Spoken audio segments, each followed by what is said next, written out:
Comment être à la mode en achetant uniquement de seconde main ? Merci d'avoir posé la question. Le mois de novembre est chaque année marqué par le Black Friday. Le dernier vendredi, les marques proposent une journée avec des promotions importantes. Mais des alternatives existent. Maintenant, vous savez, vous propose une semaine spéciale déconsommation pour découvrir des tendances à contre-courant.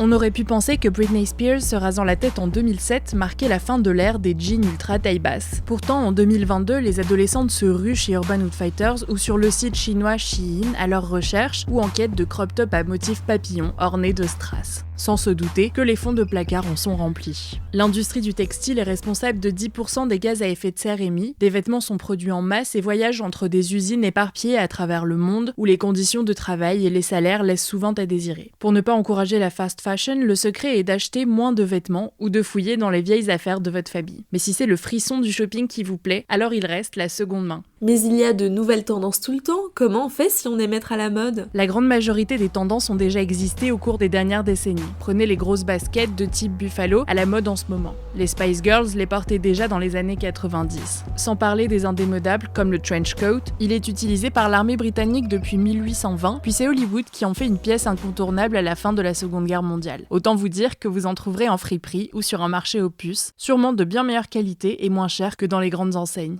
Chercher des pépites de seconde main prend du temps, mais voici quelques astuces. Si vous trouvez beaucoup de vêtements dans votre style au même endroit, gardez précieusement l'adresse et retournez-y de temps en temps. Si vous cherchez des basiques comme des t-shirts ou des jeans, allez dans les friperies de type Emmaüs avec beaucoup de choix et des petits prix. Au contraire, si vous voulez une pièce forte ou de luxe, dirigez-vous dans des dépôts-ventes spécialisés dans les grandes marques. Et je fais quoi si j'ai un coup de cœur sur un pull en passant devant Zara ? Si on cherche une pièce très spécifique, les applis de seconde main comme Depop, Vestiaire Collective, plutôt spécialisées dans le luxe et le géant Vinted, sont de bonnes solutions. Elles ne sont pas l'option la plus écolo à cause du transport, mais elles ont un autre avantage. Toutes ont des filtres de recherche pour choisir la marque, la couleur, le prix et la taille. Avec un peu de chance, vous trouverez exactement la pièce que vous avez repérée ou quelque chose de très similaire. Vous pouvez aussi taper des mots-clés dans la barre de recherche, mais attention, depuis la France, Vinted permet d'acheter au Portugal, en Espagne, en Italie, aux Pays-Bas, en Belgique ou au Luxembourg. Si vous voulez une robe à carreaux, essayez de taper carreaux en français, mais cherchez aussi avec des traductions.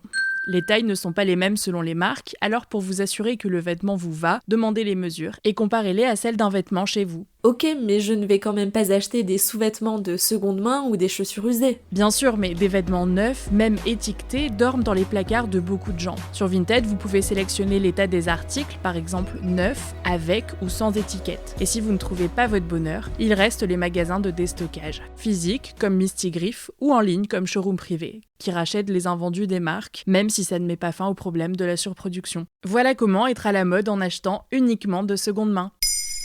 Maintenant, vous savez, un épisode écrit et réalisé par Antonella Francini. Ce podcast est disponible sur toutes les plateformes audio. Et si cet épisode vous a plu, n'hésitez pas à laisser des commentaires ou des étoiles sur vos applis de podcast préférés.